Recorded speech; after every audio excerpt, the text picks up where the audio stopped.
بسم اللہ الرحمن الرحیم۔ السلام علیکم۔ امید کرتا ہوں سب دوست احباب خیریت سے ہوں گے۔ آج میں آپ کے لیے ایک قرض وصولی کے لیے بڑا ہی مجرب ایک عمل لے کر آیا ہوں۔ 3 دن کا عمل ہے۔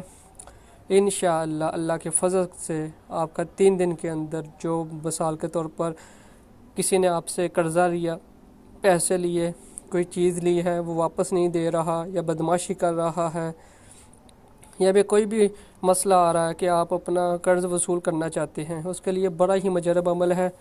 3 دن کا عمل ہے۔ انشاءاللہ اس کے برکت سے آپ کا وہ قرض واپس کر دے گا۔ یہ سب ویڈیو جو میں اپلوڈ کرتا ہوں میرے استادوں کی اجازت سے ہے۔ مجھے جتنے بھی عمل مجھے اجازت ملی میں آپ کو وہ دے رہا ہوں۔ اگر آپ نے ہمارے اس چینل آنلائن روحانی استاد کو سبسکرائب نہیں کیا تو ہمارے اس چینل کو سبسکرائب کر لیں اور بیل آئیکن کو کلک کر دیں۔ ہمیں انسٹاگرام، ٹک ٹاک اور اسنیک ویڈیو پہ بھی فالو کر سکتے ہیں۔ ویڈیو کو مکمل دیکھیے گا، آپ کو سارا طریقہ کار بتا دوں گا میں، اور جس طریقے سے کہوں اسی طریقے سے پڑھیں، انشاءاللہ آپ کو فائدہ ہوگا اور گارنٹی ہوگی اس بات کی کہ آپ کو وہ قرض واپس کر دے گا، یا جو بھی چیز کسی کے پاس آپ نے رکھوائی ہے، امانت رکھوائی ہے، وہ واپس کر دے گا انشاءاللہ۔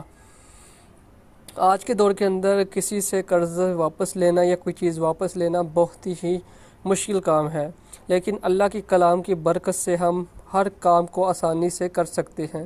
قرآن پاک میں اللہ تعالیٰ نے ہر چیز کا علاج رکھا ہوا ہے، بیماری کا، کوئی بھی کام کا آپ قرآن پاک سے حل کر سکتے ہیں۔ یہ قرآن پاک کی 2 آیت ہیں، اس کی برکت سے انشاءاللہ اللہ پاک کرم کرے گا آپ کے اوپر۔ اگر کسی روحانی مسئلے کا شکار ہے، جادو، جنات، بندش، اسیب، نظر بد، طلاق، محبت یا کوئی بھی روحانی مسئلہ ہے تو ہمارے دیے گئے واٹس ایپ پہ آپ رابطہ کر سکتے ہیں۔ یہ ہمارا واٹس ایپ ہے 0304991150۔ اس پہ رابطہ کریں، انشاءاللہ آپ کا کوئی بھی روحانی مسئلہ ہے وہ آپ کا انشاءاللہ ٹھیک ہو جائے گا۔ اگر کسی بہن کی شادی نہیں ہو رہی، شادی میں رکاوٹیں ہیں، اس کے لیے بھی رابطہ کر سکتے ہیں۔ فری استخارے کے لیے بھی آپ رابطہ کر سکتے ہیں۔ سب سے پہلے آپ کو میں بتا دوں کہ آپ نے اس وظیفہ کو کیسے کرنا ہے۔ اول کہ آپ نے عشاء کی نماز کے بعد یہ 2 آیتوں کو 101 بار پڑھنا ہے۔ 101 بار پڑھنا ہے آپ نے۔ پڑھنے کے بعد آپ نے کیا کرنا ہے، آپ نے 3 دن کا روزہ رکھنا ہے، یعنی کہ 3 دن آپ نے روزے رکھنے ہیں، 3 روزے رکھنے ہیں، اور 3 دن کے اندر یہ کام آپ کا ہو جائے گا انشاءاللہ 100% گارنٹی کے ساتھ۔ آپ نے کیا کرنا ہے، عشاء کی نماز کے بعد آپ کے پاس فجر یعنی کہ سحری وقت تک آپ کے پاس یہ ٹائم ہے کہ آپ نے یہ پڑھنا ہے 101 مرتبہ دونوں کو۔ آیت پڑھ کے سنا دیتا ہوں۔ ام عندہم خزائن رحمتک رحمتی ربی کا، یہ ہم اس کو اس کے سامنے لائیں گے، رحمتی ربک العزیز الوہاب۔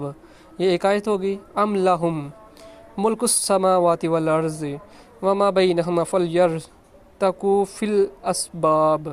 یہ ہم 2 آیتیں ہیں، اس کو ہم پڑھیں گے، قرآن پاک کی آیات ہیں۔ پھر ایک دفعہ سن لیں۔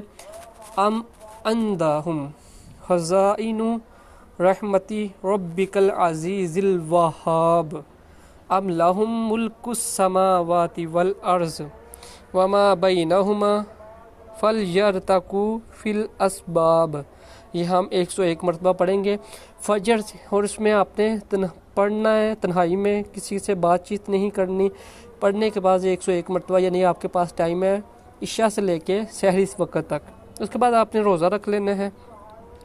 روزے کے بعد اگر آپ اس کو حفظ کر لیتے ہیں 3 دن کے لیے، حفظ کر کے دن میں جتنی پڑھ سکتے ہیں پڑھیں۔ اگر نہیں کہ آپ نے پھر کیا کرنا ہے، پہلی فجر کی نماز کے بعد آپ نے 21 بار پڑھنا ہے، ظہر کی نماز کے بعد 22 مرتبہ، عصر کی نماز کے بعد 23 مرتبہ، مغرب کی نماز کے بعد 24 مرتبہ، اور عشاء کی نماز کے بعد 25 مرتبہ پڑھنا ہے، اس نیت سے کہ وہ جو وصولی جو اس کا نام بھی لینا ہے۔ جب آپ عشاء کی نماز پڑھ لیں، یا آپ 101 مرتبہ رات کو پڑھ لیں عشاء کی نماز کے بعد، یعنی کہ اب وہ آپ کو 101 مرتبہ یہ الگ ہے، لیکن آپ نے عشاء کی نماز کے بعد جو 25 مرتبہ پڑھنا ہے وہ الگ ہے۔ پڑھنے کے بعد آپ نے تصور یہ کرنا ہے کہ وہ بندہ جو بندی ہے، لڑکا ہے، لڑکی ہے، وہ آپ کا قرض واپس دے دے یا فلاں چیز واپس کر دے۔ انشاءاللہ 3 دن کے اندر گارنٹی کے ساتھ آپ کی وہ چیز واپس کر دے گا۔ ویڈیو کو مکمل دیکھیں، دیکھنے کے بعد اگر کوئی مسئلہ آپ کو آ رہا ہے تو کمنٹ میں پوچھیں، بلا وجہ میسج کریں گے یا کمنٹ کریں گے کیسے کرنا ہے فلاں یہ وہ، اس طرح نہیں ہوتا، آپ کو جواب نہیں دیا جائے گا۔ اگر آپ کو ہماری ویڈیو پسند آئی تو ویڈیو کو لائک کریں اور شیئر ضرور کریں، اور آپ کو اس عمل کی اجازت ہے، آپ اس عمل کو کر سکتے ہیں، صرف آپ کر سکتے ہیں، کسی کو آپ آگے یعنی کہ ہماری ویڈیو شیئر کر دے، وہ ویڈیو مکمل دیکھے گا تو اس کو اجازت مل جائے گی ویڈیو کے ذریعے سے۔ جزاک اللہ خیر، السلام علیکم۔